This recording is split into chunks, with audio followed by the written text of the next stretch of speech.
Assalamualaikum warahmatullahi wabarakatuh. Salam sejahtera untuk kita semua. Salam. Selamat berakhir pekan di hari Minggu. Pada siang hari ini menjelang sore, kami akan kembali dengan podcast Rumah Suara Torang. Suara Torang, Suara BTMCK. Untuk memberikan edukasi, pendidikan demokrasi, pemilu, dan tentunya menjaga damai di Provinsi Papua. Bapak Ibu, Saudara semua, pace-mace dong yang ada di Tabi, Sereri, Provinsi Papua yang kita banggakan.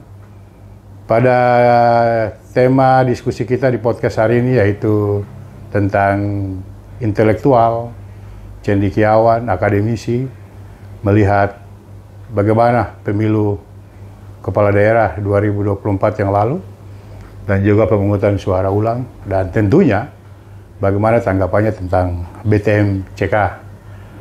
Telah hadir di podcast kita Rumah Suara Torang, Abang Mukhtar Syah. Abang Mukhtar Syah. Beliau adalah salah satu cendekiawan Muslim, intelektual dan akademisi di salah satu perguruan tinggi swasta terkemuka di Provinsi Papua, bahkan di tanah Papua. Ya. Kalau lengkapnya itu Dr. Mukhtar Syam, SE, MPD. Ya. Saya seorang akademisi. Saya menempuh pendidikan itu dari SD sampai perguruan tinggi selesai itu di Jakarta. Oh, Jakarta ya? Di Jakarta. Oh, ya. Ya, saya kelahiran Jakarta 15 Oktober 1974. Oktober ya? Oktober. Ya. Ya, di mana banyak kegiatan-kegiatan aktivitas di Jakarta itu sudah saya geluti, baik itu di dunia pendidikan maupun di dunia politik. Ya, hijrah ikut saya punya kakak yang kebetulan dia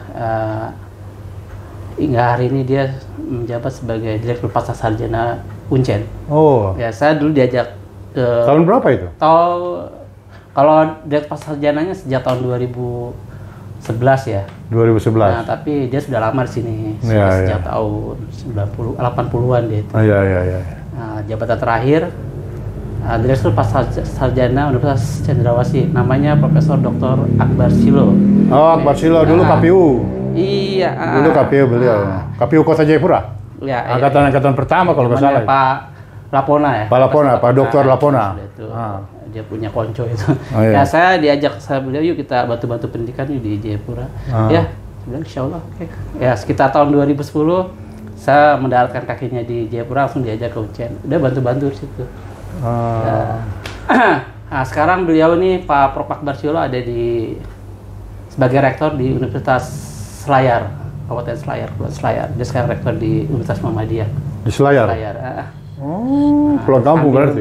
Sambil pulang, sambil mengisi pensiunnya terakhir. Masa pensiun, mengisi masa pensiun. Jadi saya sengaja menyebut nama beliau karena beliau juga salah satu guru saya, abang saya. Oke. Yang memperkenalkan. Senior lah. Senior. Yang mengajak saya, ini dunia politik, ini dunia budaya, ini dunia birokrasi, ya kan.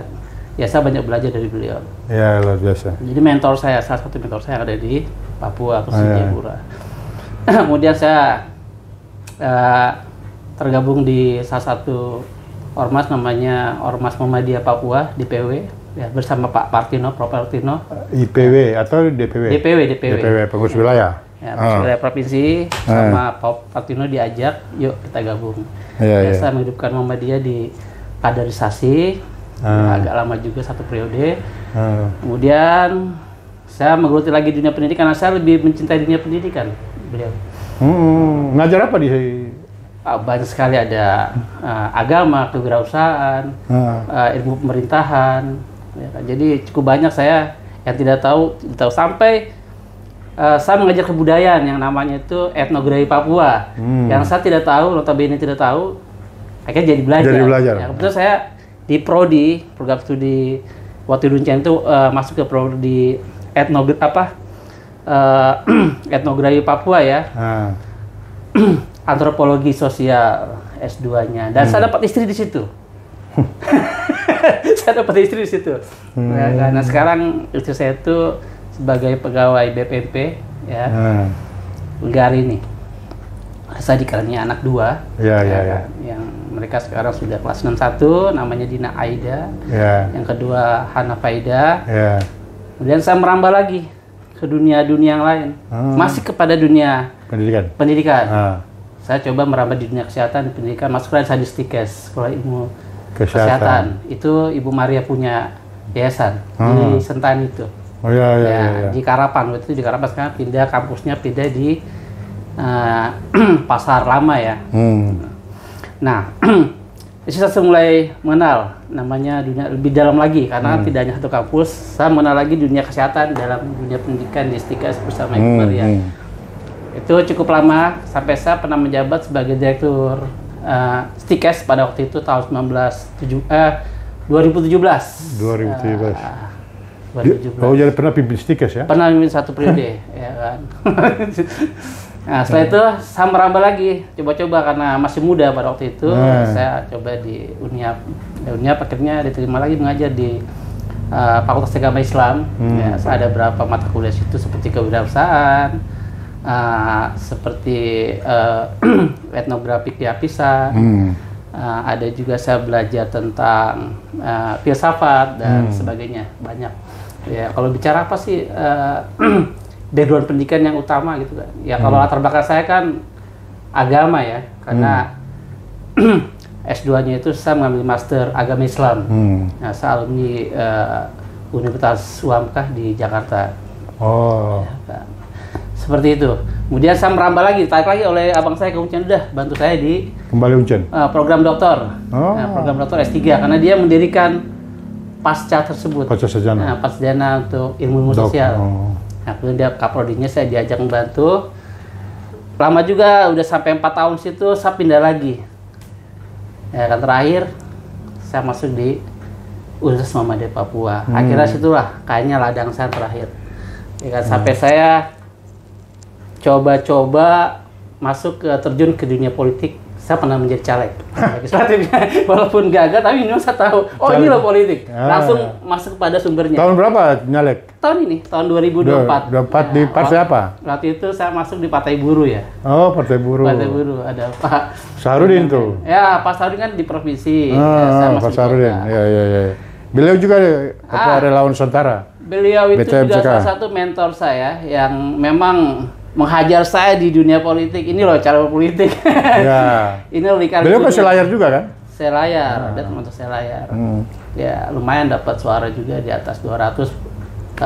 Ya dari segi kos saya tidak mengeluarkan apa-apa ya kalau saya hitung, tapi saya lebih kepada menikmati. Ya, menikmati karena saya membantu teman-teman, mempermudah teman-teman untuk calegnya lancar seperti apa di bidang IT tempatkan. Adapun kesempatannya, ini kurang caleg, udah masuk sudah.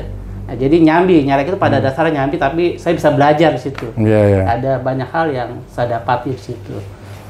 Ya, terutama mengetahui dunia politik secara langsung. Langsung praktek ya. Bukan lagi teori. Ya, karena ketika kita terjun dalam dunia politik, nah itu tidak ada lagi namanya itu mata kuliah yang diajarkan di akademi. Saya tidak diajarkan bagaimana cara berbuat curang. Nah, di politik saya langsung, begini caranya berbuat curang, begini caranya berbuat baik. Jadi melihat praktek-praktek yang dilakukan oleh teman-teman. Baik atau tidak baik, ya baik, saya bisa langsung. Baik ke kontestannya maupun penyelenggaranya. Melihat dengan mata kepala saya langsung. Dan merasakan sendiri, ya, oke lah kalau begini. Ya. Nah, inilah namanya dunia nyata. Baik. Di Muhammadiyah itu, Muhammadiyah ini kan dulu Stikom ya, Stikom. Sekolah Tinggi Ilmu Komunikasi Muhammadiyah. Tapi sekarang sudah jadi Universitas Muhammadiyah Papua. Perguruan tingginya apa jurusannya apa aja? Di Stikom itu setelah tahun 2021 ya, resminya menjadi Universitas Muhammadiyah Papua. Ada 7 program studi, ada ilmu psikologi, kewirausahaan, prodi hukum, prodi lingkungan, dan satu lagi itu prodi komunikasi, satu lagi prodi komputer. Seperti itu kira-kira. Ya, baik. Berarti kalau di Muhammadiyah kan dosen itu, kesini tidak masalah? Tidak masalah, karena kalau ada gambar kayak begini di belakang tidak apa-apa? Tidak masalah, karena Justru ini akan menjadi kampanye untuk kita punya kampus. Jadi saya terima kasih karena diberi kesempatan untuk memberikan apa itu di Muhammadiyah ada seperti apa itu. Ya. Jadi apa? Promosi juga. Jadi mahasiswa akademisi Muhammadiyah jangan ingat beliau saja, ingat yang digambar di belakang juga. Luar biasa. Baik, Abang. Siap. Dari sebagai akademisi intelektual yang berkiprah di Papua, juga pernah terjun langsung ke politik praktis. Saya ingin tanyakan Abang tentang bagaimana Abang melihat Pilkada 2024 dan proses pemungutan suara ulang yang sementara hari ini berjalan. Tanggapan akademisi maupun mantan praktisi politik itu seperti apa? Ya, baik. Berarti saya menilai dari dua sisi ya. Dua sisi. Sisi pertama itu dari sisi penyelenggara pemilu. Ya, sisi pertama yang memang tanggapan dari masyarakat tentu itu hasil survei yang kami dapati. Yang pertama saya akan bahas dari sisi akademisi ya, secara keteraturan, secara konstitusi ya, apa yang sudah menjadi putusan itulah putusan secara hukum dan dinyatakan sah, dan memang kita tidak bisa buat apa. Menyangkut benar salahnya tentu ada kajian-kajian yang mereka sudah godok sedemikian rupa, mendatangkan saksi segala macam, kita harus terima. Ya, dan itulah undang-undang yang mengatur itu. Jadi dari segi akademisi itu kita tidak perlu permasalahan itu, walaupun karena sudah mengalami tadi proses-proses yang panjang, sehingga inilah putusannya. Nah, kemudian kita melihat dari sisi kasat mata ya, atau tanggapan-tanggapan yang ada, tentu terjadi pro dan kontra di sini. Ya kan? Pro dan kontra di sini tentu ada yang baik, ada juga yang buruk. Ya kan? Ya, ada menyatakan itu curang, seperti ini, ya kan, BTM ini melakukan ini, sebelah melakukan ini, ya kan. Tentu wajar, itu ada dinamika, ya, dinamika yang terjadi, ya kan. Tentu kita sadari bahwa penyelenggara juga kan manusia, dalamnya manusia, tentu tidak ada kesemuanya, pasti ada kepentingan di dalam. Nah, kepentingan itu sebagai masyarakat, ya kita harus tahu dong, ya kan? Jangan sampai penyelenggara itu senak jidatnya lah, bahasa kasar, senak jidatnya memberikan suatu keputusan-keputusan yang jangan merugikan. Ya maaf saja, ya bagi pendukung BTM itu kita anggap merugikan, ya karena kita sudah umumkan keputusan KPU menyatakan ya, BTM JB menang sekian persen. Itu kan sesuatu hal yang memang hal yang sudah kita pastikan beliau itu harusnya juara, tapi ternyata kok tiba-tiba gitu kan, ada proses seperti ini. Nah itu namanya tadi ada semacam polarisasi yang terstruktur, yang kita di luar jangkauan kita untuk mengetahui. Tapi sebagai masyarakat yakin dan percaya bahwa beliau BTM itu pada hakikatnya sudah menang.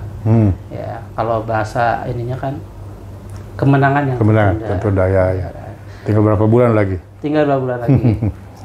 Oke, Abang, saya sebelum masuk ke pertanyaan berikut, tadi saya sempat dengar statement Abang terkait dengan mendukung dari sisi teknologi informasi dalam proses penyelenggaraan kemarin.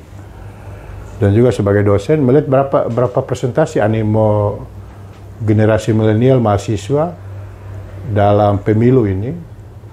Karena kalau data yang kita punya itu, generasi milenial itu 200.000 pemilih, generasi Z itu 200.000 pemilih, dari total 750.000 pemilih.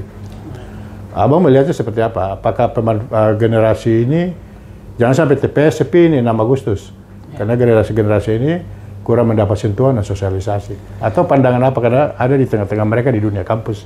Silakan, Pak. Ya, ini menarik sekali untuk kita bisa analisa ya. Kita sampaikan bahwa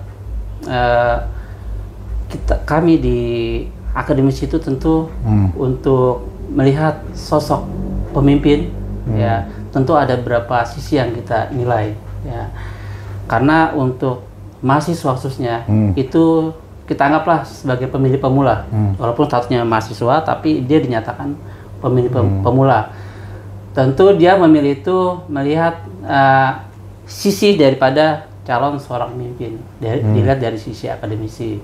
Ya, oleh karena itu ada sebuah teori disebut teori kepemimpinan ya adalah kerangka konseptual yang dipergunakan untuk memahami bagaimana dan mengapa seseorang menjadi pemimpin, serta bagaimana pemimpin mempengaruhi kelompoknya atau organisasi seperti itu. Maka seperti ini, kita yang pertama itu ada namanya teori sifat. Ya, mahasiswa itu mempelajari sifatnya.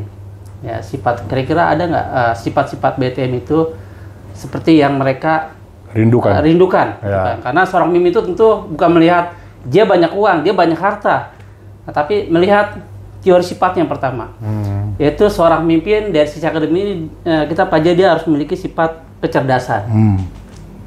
Dan insya Allah beliau kalau kecerdasan nggak usah dikhawatirkan, karena sudah dokter. Ya. Yang tingkat akademisinya tidak perlu diragukan lagi. Ya. Kemudian kepercayaan diri, jelas percaya diri dia.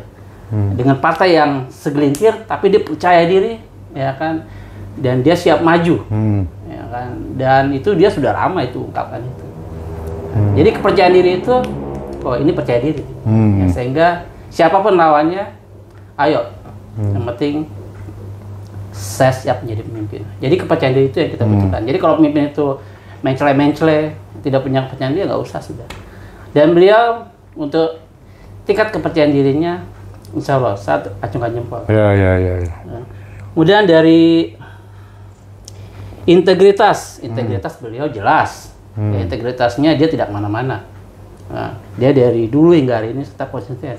Ya, PDIP, ya, ibaratnya itu bukan kutu loncat lah. Terlepas dari PDIP seperti apa, tapi dia konsisten. Artinya dari sisi konsistennya dia luar biasa. Apa yang dia omongkan, apa yang dia perjuangkan, saya berjuang di ini loh. Seperti itu. Ya. Kemudian karismatik. Nah, ini karismatik juga tidak perlu disangsikan lagi. Beliau sebagai seorang leader itu memiliki karismatik yang luar biasa.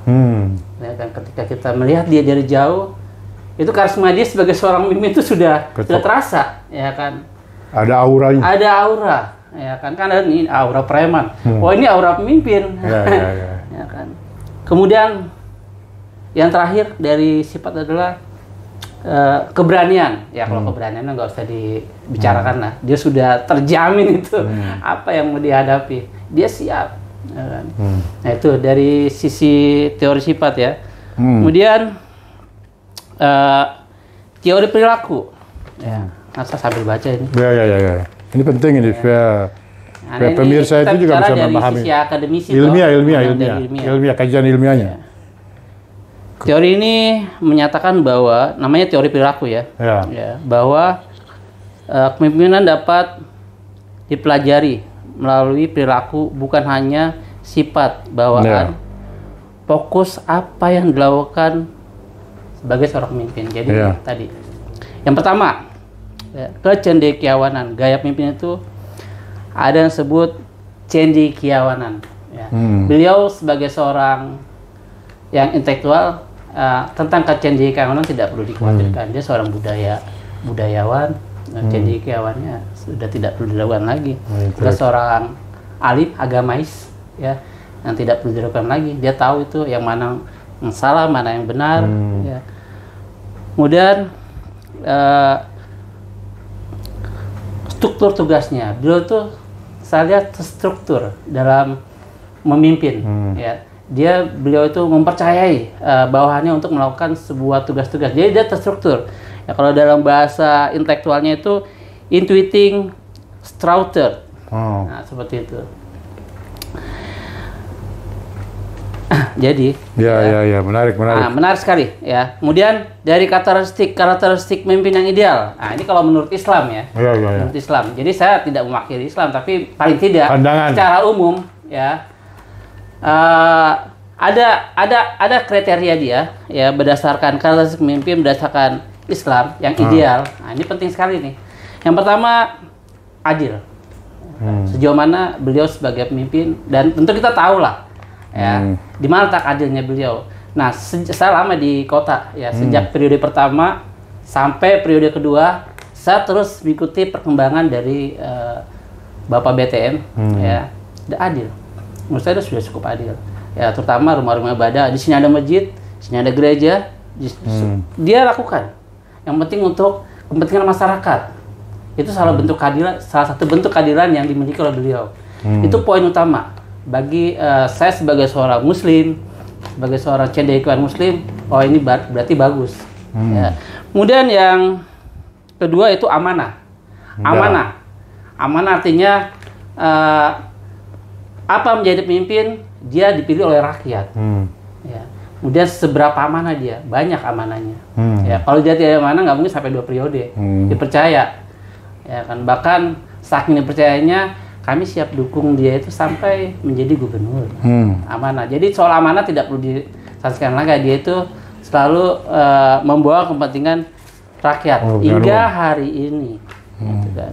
Kemudian kriteria pemimpin Islam yang ketiga adalah berilmu. Nah, jelas berilmu tadi sudah saya katakan tadi. Ya, beliau seorang akademisi, doktor. Ya kan. Kemudian terakhir, ya. Kalau NU itu berilmu, ilmiah, beramal, amalia, bertakwa. Nah, dan satu lagi ya, beliau ini Pak BTM juga salah satu alumni Muhammadiyah. Oh ya? Ya, alumni Muhammadiyah. Jadi kalau kita bicara BTM, dia kalau nggak salah alumni SMP ya, tahun berapa? Iya, SMP Muhammadiyah. Abi. Luar biasa. Jadi kami yang Muhammadiyah pilih ini anak murid. Jamaah.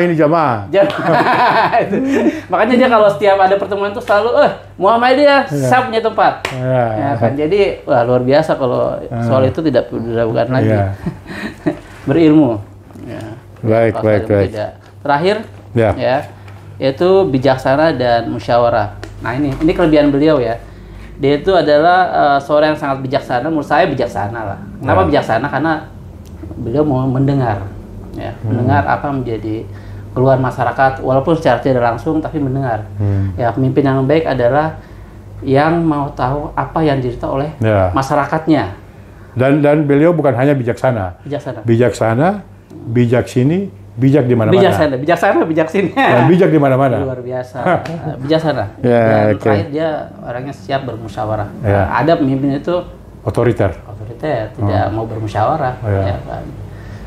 Ya adalah salah satu contoh itu kan, kita melihat tuh ada pemimpin di Jawa sana, ya, di Jawa Barat, namanya Deddy Mulyadi. Ya bagus, tapi tipe-tipe seperti itu tidak berlaku di sini. Ya, dia mengerjakan sesuatu sendiri-sendiri, bahkan terpublikasi. Mohon maaf Pak Deddy kalau saya singgung, tapi kenyataan seperti itu. Ya itulah hidup, ya ada pro dan kontra. Ya, tidak semua apa yang Anda kerjakan masyarakat suka. Ya kan, banyak juga suka ya, karena ini namanya media sosial yang semua bisa melihat kan baik buruknya. Tinggal bagaimana hasil daripada dia pemimpin itu endingnya seperti apa 5 tahun ke depan. Ini kan yang terpenting. Apakah 5 tahun itu membawa sebuah perubahan? Apakah justru membawa kehancuran?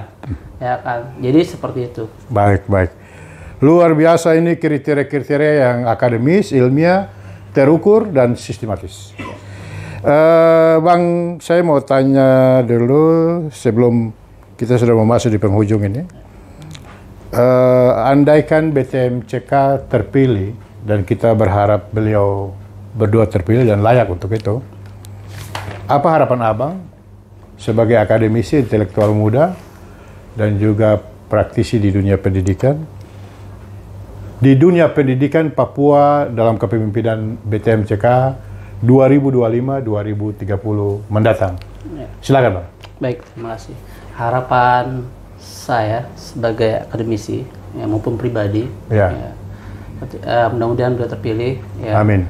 Yang pertama, saya membawa harapan untuk dunia pendidikan ini sangat penting sekali ya, untuk bisa didukung ya. Banyak putra-putra putra-putra daerah khususnya yang mengembang pendidikan mengalami kesulitan, ya terutama dunia perkampusan ya, itu perlu dibantu. Ya. Kenapa? Karena pendidikan yang maju, ya berarti keberhasilan pembangunan. Ya, karena pembangunan di Papua khususnya, ya khususnya masih memerlukan sumber daya manusia yang handal. Nah, sumber manusia yang handal itu adanya di mana? Di dunia pendidikan. Maka pendidikan itu harus dijadikan prioritas. Ya, yang kedua, tentu pembangunan yang merata. Ya, karena pembangunan tidak merata juga akan membawa dampak yang tidak baik bagi keberhasilan suatu daerah, suatu provinsi. Maka perlu adanya pemerataan. Ya, setiap kabupaten dan kota. Ya, kalau kota mungkin sudah bagus ya, tinggal ditingkatkan saja untuk dunia pendidikannya. Kemudian harapan selanjutnya itu, yuk turun ke bawah, lihat, ya lihat, jangan hanya mendengar anak buah, Pak, aman, jangan apa asal Bapak senang, ya, tapi Bapak harus lihat, ya, sekali dua kali, dengarkan kami suara masyarakat, ya kan, apa keluhan kami, ya kan. Mungkin itu saja ya, dan semoga menjadi seorang pemimpin yang amanah, yang seperti Bapak lakukan sebagai wali kota 2 periode yang luar biasa. Banyak hal yang kita rasakan, contohnya menyangkut lingkungan. Ya, lingkungan itu terus terang kami dari akademisi sangat salut dengan beliau memperhati lingkungan. Yaitu salah satu contoh ketika kita mau ke pasar, ke supermarket, ke apa, tidak boleh membawa plastik, bahkan dilarang toko-toko itu menyediakan plastik untuk belanja.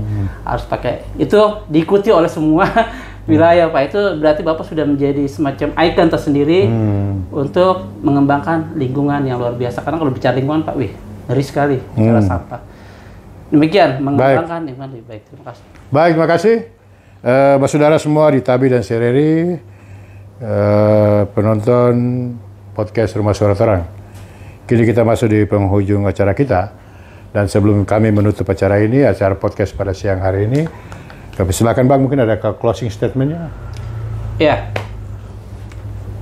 ingat tanggal 6 Agustus adalah penentu. Ya, penentu mau dibawa kemana arahnya Papua ini?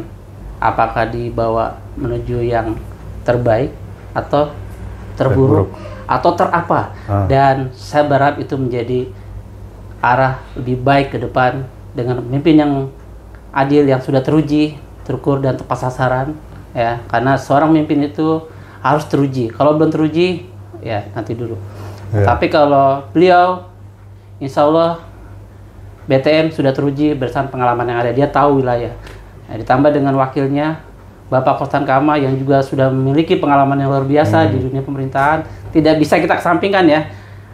Seorang pemimpin didampingi oleh seorang wakil yang luar biasa yang mengetahui wilayah Papua, apa menjadi maunya warga Papua, tentunya semuanya akan menjadi lebih baik. Terima kasih. Terima kasih pemirsa podcast Rumah Suara Torang di mana saja berada. Ada kata bijak yang mengatakan bahwa any reform must be education. Segala bentuk perubahan dimulai dari pendidikan.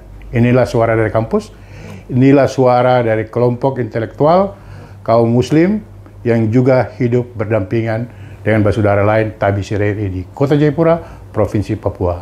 Mari kita gunakan hak suara kita tanggal 6 Agustus 2025 dengan memilih nomor 1 BTMCK. Suara Torang, suara BTMCK, suara BTMCK, suara Torang. Terima kasih Bang. Wallahu muwaffiq ila aqwamit thoriq. Wassalamualaikum warahmatullahi wabarakatuh. Ayo datang di BTS tanggal ini ada ini. Ada pernak-pernik. Ini ada episode keduanya nih karena sebenarnya masih panjang. Iya, soalnya mau pulang tuh aja. Nanti kita lanjut lagi. Ya, episode kedua kita hajar tambah dalam lagi. Nah, ini kenang-kenangan 6 Agustus.